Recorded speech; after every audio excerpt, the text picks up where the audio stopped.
Presidente de Ecuador intenta justificar el asalto a la Embajada de México en Quito para arrestar al ex vicepresidente Jorge Glass, escudándose en la lucha contra la corrupción. Conflicto entre Irán e Israel podría desestabilizar la economía mundial. Venezuela da un duro golpe a la corrupción con la detención de los exministros de Petróleo Tarek El Aissami y el de Economía y Finanzas Simón Serpa por sus presuntos vínculos con la trama de corrupción conocida como PDVSA Cripto. La paz de Colombia es la paz de Venezuela, destaca Nicolás Maduro tras cita binacional. Y al cierre de esta edición les mostraremos cómo un par de personas pueden literalmente marcar la diferencia y restaurar todo un bosque que había sido arrasado por la deforestación. Conflicto diplomático entre Ecuador y México, mientras que en Venezuela se asesta un duro golpe a la corrupción. Esto entre lo más destacado de la presente emisión. Bienvenidos, Melanie. Bastante noticiosa esta semana. No perdemos tiempo y comenzamos de inmediato. Ecuador está envuelto en un escándalo internacional luego del asalto a la Embajada de México en Quito. Este lunes el mandatario ecuatoriano emitió un comunicado para intentar justificar la acción de su gobierno, escudándose en la lucha contra la corrupción. El jefe de Estado ecuatoriano, Daniel Noboa, argumentó que no podían permitir que se asile a delincuentes sentenciados, refiriéndose al ex vicepresidente ecuatoriano Jorge Glass, quien había recibido asilo político por el gobierno mexicano en esa sede diplomática. El insólito hecho ocurrió el pasado 5 de abril, cuando policías entraron a la fuerza en la embajada para detener a Jorge Glass, quien es requerido por la justicia ecuatoriana por presuntos casos de corrupción. Sin embargo, Glass ha rechazado reiteradamente las acusaciones en su contra y se ha declarado un perseguido político. Tras la invasión a su embajada, México suspendió las relaciones diplomáticas con Ecuador, calificando lo sucedido como una violación flagrante al derecho internacional. Jorge Glass fue trasladado a una cárcel de máxima seguridad luego de una emergencia médica por intento de suicidio y actualmente se encuentra en huelga de hambre.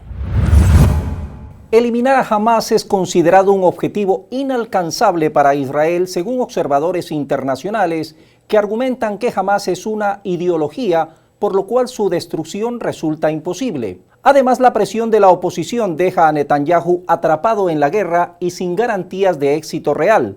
De hecho, destacan que si utópicamente desapareciera, esto lo que haría es fortalecer a otros grupos y aumentar más aún la inestabilidad en la región.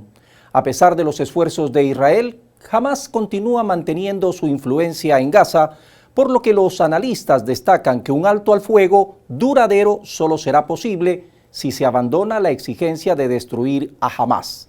Netanyahu, en su intransigencia, pone como condición para una solución final la aniquilación del grupo como objetivo principal, algo a todas luces imposible y que evidencia el poco aprecio del líder israelí por la vida de los rehenes.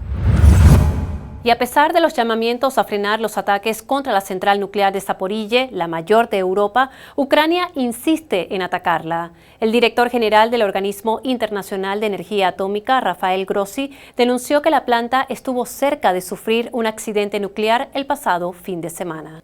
El domingo 7 de abril, la central nuclear fue objeto de una serie de ataques con drones sin precedentes que afortunadamente no ocasionaron daños críticos, pero supuso una amenaza directa para la seguridad de la instalación. Rusia tildó el ataque de terrorismo nuclear. La planta está ubicada en la ciudad de Energodar, región de Zaporille, territorio que se adhirió a Rusia en septiembre de 2022. Los expertos afirman que un accidente nuclear en esta planta puede convertirse en un segundo Chernóbil y que la radiación cubrirá no solo Ucrania, sino también los países europeos. La Fiscalía de Colombia llamó a juicio al expresidente Álvaro Uribe Vélez por acusación de soborno a testigos y fraude procesal en base a pruebas recopiladas durante varios meses. El anuncio, que generó un verdadero terremoto político, se da tras la decisión de la Fiscalía de reiterar en el pedido tras 2 solicitudes de preclusión desestimadas por los jueces. El pedido se fundamenta en numerosa evidencia física y un sinnúmero de elementos probatorios. Una vez se conozca el juzgado penal al que le corresponde el juicio, se efectuará la audiencia de formulación de cargos. Anteriormente, por este mismo proceso, Uribe mantuvo prisión domiciliaria por 2 meses. Es la primera vez que un exmandatario en Colombia afronta un proceso penal. Y esta semana Turquía restringió las exportaciones de varios productos a Israel, incluido el combustible para aviones y el aceite de motor.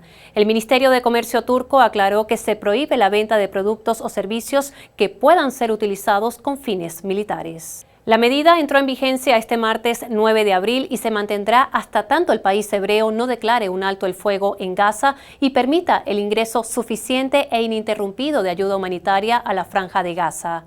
En total, son 54 categorías de productos restringidos, entre ellos fertilizantes químicos, alambres, artículos de acero, excavadoras, cables de fibra óptica, entre otros.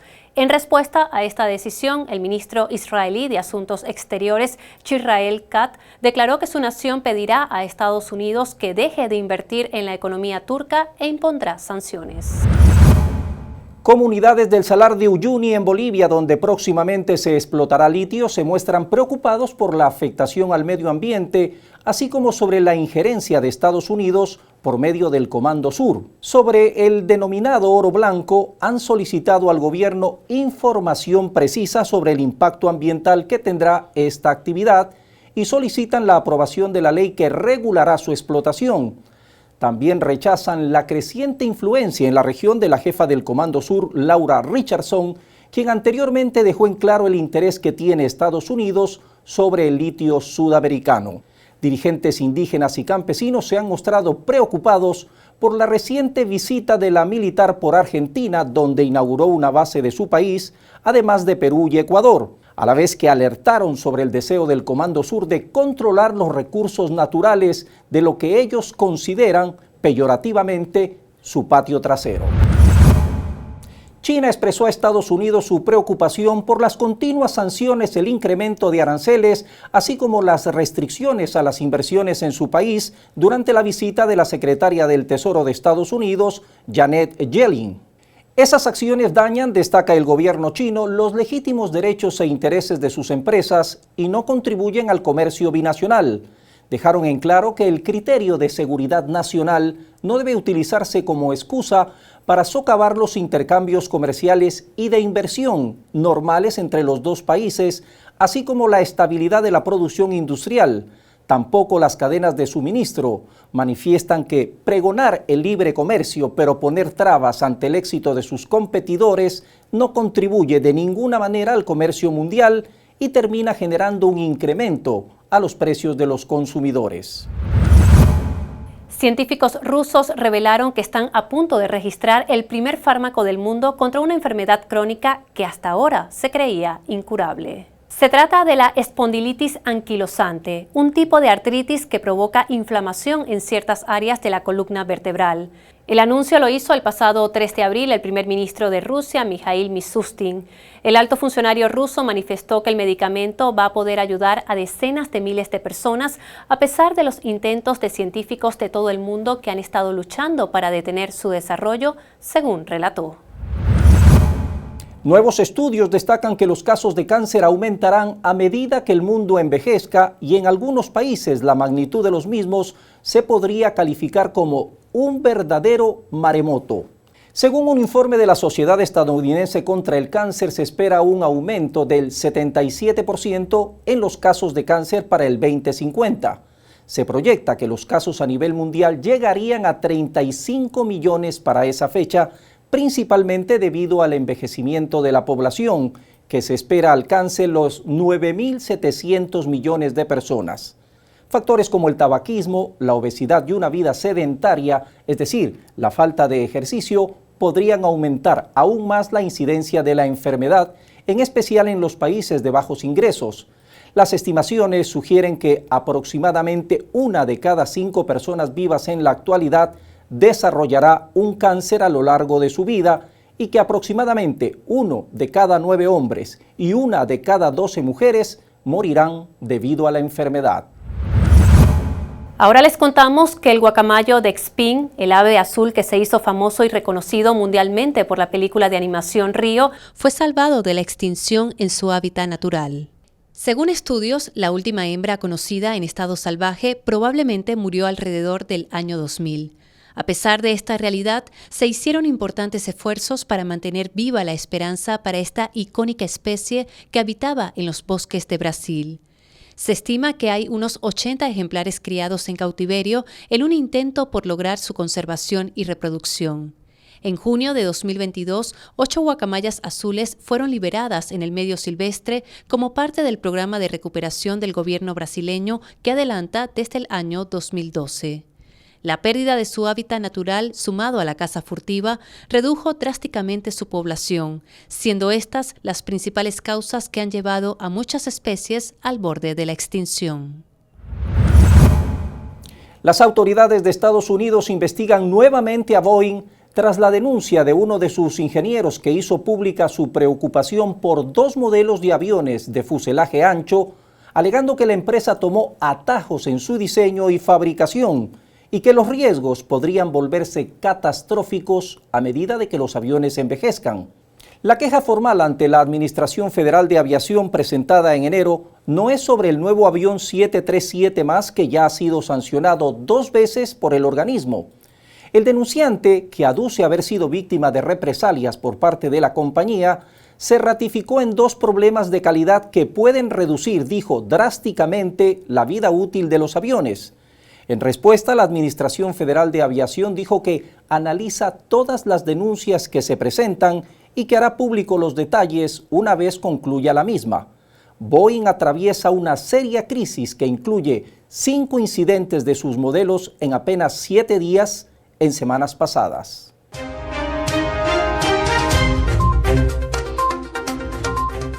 Nicaragua pidió a la Corte Internacional de Justicia que ordene a Alemania detener la ayuda militar a Israel, argumentando que viola la Convención sobre el Genocidio de 1948. El país centroamericano alega que la nación europea facilita el genocidio en Gaza por enviar armas a Tel Aviv, siendo el segundo mayor exportador de armas al país hebreo. Por su parte, Berlín negó infringir el pacto. Comenzó el juicio por el caso de los denominados Panama Papers y tras 8 años que el caso se hiciera público, este se convirtió en una de las mayores filtraciones de cuentas, muchas de ellas vinculadas al lavado de dinero y que involucró a expresidentes, artistas y magnates. La audiencia vincula a 27 imputados por presunto blanqueo de capitales, un delito condenado en Panamá con 12 años de prisión. En un intento por reducir su dependencia del dólar y estabilizar la economía, Zimbabue lanzó una nueva moneda respaldada por oro que va a sustituir al dólar local. La medida tiene como objetivo hacer frente a la altísima inflación que azota al país del sur de África. El Banco de la Reserva de Zimbabue dio a la población 21 días para cambiar su efectivo antiguo por los nuevos billetes. Un llamado de alerta emitieron las autoridades de Nepal ante la gran acumulación de basura en el monte Everest, fruto de los miles de montañistas que año tras año tratan de conquistar su cumbre. El pasado año se desalojaron 50 toneladas que incluían botellas de oxígeno, bombonas de gas, envases, bolsas de plástico, mantas isotérmicas, cuerdas, tiendas de campaña e incluso cadáveres.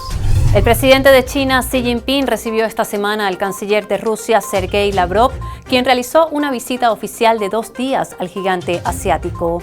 Lavrov aseguró que las relaciones entre ambos países han alcanzado un nivel sin precedentes.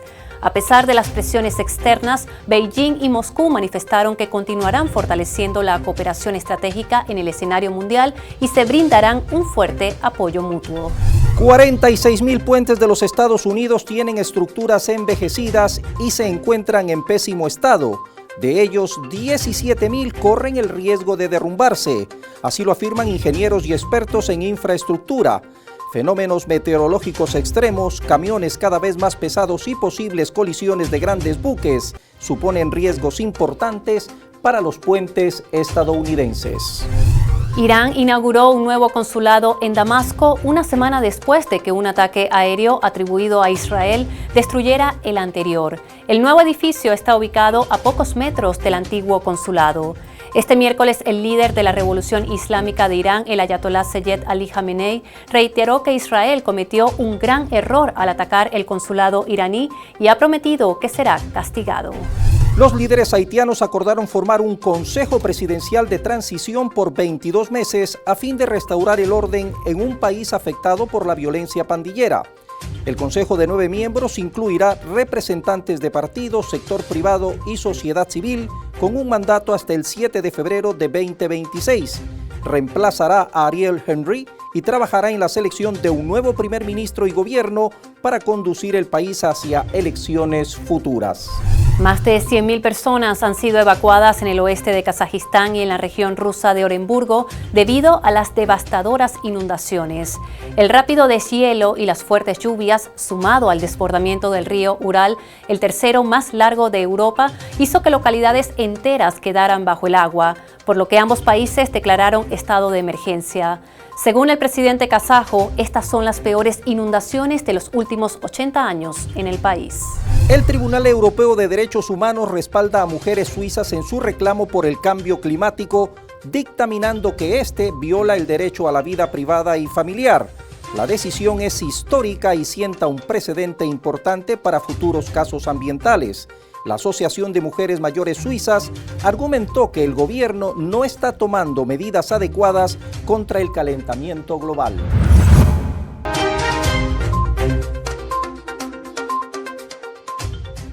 El presidente Nicolás Maduro afirmó durante la visita de su homólogo colombiano Gustavo Petro que la tranquilidad de Colombia depende de la paz política, económica y social de Venezuela. Resaltó además la importancia de la cooperación en seguridad que garantiza, dijo, la paz entre ambos países, reafirmando que la estabilidad de Venezuela es crucial para la de Colombia. En sus declaraciones conjuntas, Maduro enfatizó que la paz de Colombia es la paz de Venezuela y que la estabilidad en ambos aspectos es fundamental para ambas naciones.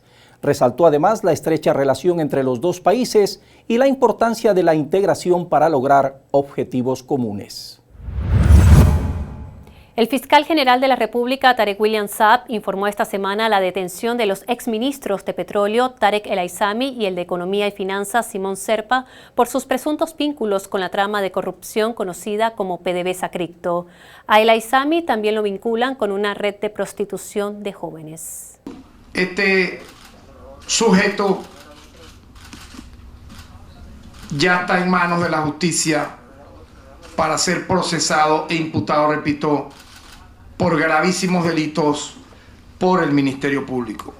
Las acciones de esta estructura delictiva producían una alteración en la economía del país, ya que recibían los dividendos de la venta del crudo y transaban esas sumas de dinero en diferentes divisas extranjeras que convertían a criptoactivos para movilizar este dinero digital. Con esta estructura evadieron toda normativa financiera del Banco Central de Venezuela. Paralelo a esto, tenían para ejecutar estos lavados de dinero y legitimación de capitales una red de prostitución. También narró este testigo protegido que vio cómo Ramírez, El Aissami y Roa enviaban al extranjero maletas con efectivo y oro. El objetivo y en fin de cuentas de esta mafia encabezada por El Aissami no era otro que, como ya lo dije, destruir la economía nacional, implosionar nuestra moneda, presionando el alza de valor del dólar paralelo y así hacer fracasar, y no lo lograron, las políticas económicas impulsadas por el Ejecutivo. El canciller de Venezuela, Iván Gil, rechazó las declaraciones de su homólogo chileno sobre el crimen transnacional organizado, argumentando en lo que calificó como una narrativa falsa, refiriéndose al denominado Tren de Aragua. Gil ofreció explicaciones sobre la experiencia venezolana en la lucha contra la delincuencia, criticando la creación de etiquetas para difamar a Venezuela y a su gobierno. Expresó además la disposición de Maduro para apoyar a Chile en la lucha contra el crimen. Además ofreció compartir los éxitos del modelo venezolano.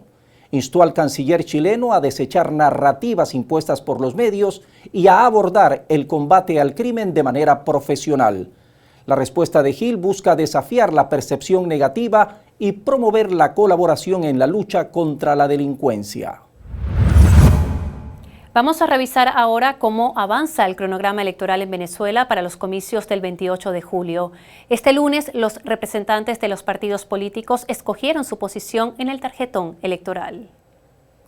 Así se verá la pantalla de las máquinas de votación el día de la elección presidencial. El PSUV estará arriba y a la izquierda, acompañado en toda la primera línea con los partidos aliados y movimientos que apoyan la reelección del presidente Nicolás Maduro, mientras que la oposición se distribuyó en el medio y parte baja del tarjetón. En total participan 37 partidos políticos y 13 candidatos. En el país ya se encuentra una delegación de la Unión Europea para acompañar el proceso comicial del 28 de julio. Este martes fueron recibidos en la sede del CNE por su directiva. Hasta el día lunes, más de 428.000 personas se habían inscrito en el registro electoral, el cual permanecerá abierto hasta el próximo martes 16 de abril. El ministro de Petróleo, Rafael Tellechea, denunció que las sanciones impuestas por Estados Unidos afectan la economía de Venezuela al debilitar las inversiones y expone al mundo a una crisis de suministro. Según Tellechea, mantener estas sanciones ilegales contra países con grandes reservas de petróleo como Venezuela, Rusia e Irán ponen en peligro la seguridad del mercado energético global. El bloqueo, dijo, impacta directamente la economía venezolana, altamente dependiente del petróleo. La postura resalta la preocupación por las consecuencias a largo plazo de estas medidas restrictivas impuestas por Estados Unidos, que afectan no solo a Venezuela, sino en general a la economía mundial por la incertidumbre que generan. Y Venezuela entregó esta semana a la Corte Internacional de Justicia pruebas que reafirman su derecho sobre el territorio de la Guayana Esequiba.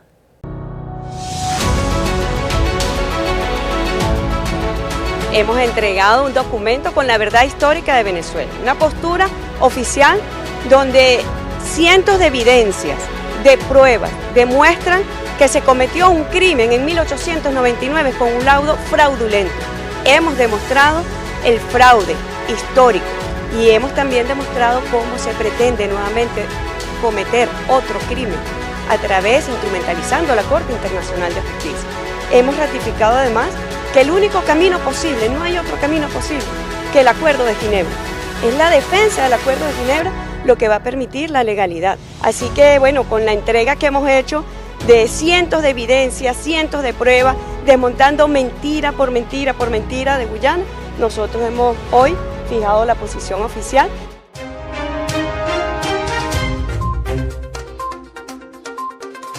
El Ministerio de Relaciones Exteriores colombiano informó sobre la invitación de la Embajada de Venezuela para participar como observador electoral en las elecciones del próximo 28 de julio.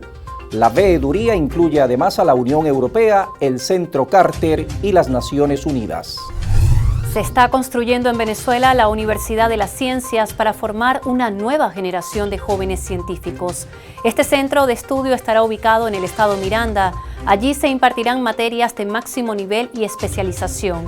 Se estima que abrirá sus puertas el próximo mes de julio. Venezuela extendió el horario de tránsito por los puentes fronterizos con Colombia por instrucción del presidente de Venezuela, Nicolás Maduro. La extensión incluye al Puente Internacional Simón Bolívar, el Puente Internacional Atanasio Girardot y las tienditas, así como el Puente Internacional Francisco de Paula Santander en Ureña. El horario quedó prorrogado hasta las 12 de la medianoche a partir del lunes 8 de abril. Más de una decena de incendios forestales mantuvieron en alerta a las autoridades en Caracas y Miranda esta semana. Unos 450 bomberos fueron activados para combatir las llamas que se generaron en distintos puntos de la Gran Caracas de manera simultánea. Afortunadamente no se reportaron víctimas mortales, sin embargo, algunos ciudadanos resultaron afectados por inhalar humo. Las autoridades informaron que 16 personas fueron detenidas por estar presuntamente involucradas con estos hechos. El gobierno social amplía la misión 100% Amor Mayor, incorporando nuevos pensionados para brindar apoyo social.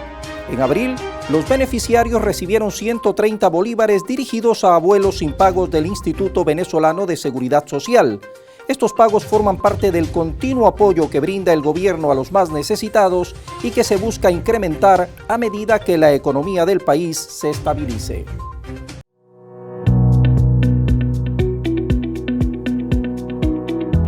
Hoy queremos compartir con ustedes la historia de una pareja brasileña que plantó más de 2 millones de árboles durante 20 años para restaurar un bosque ubicado en Minas Gerais, al sureste de Brasil.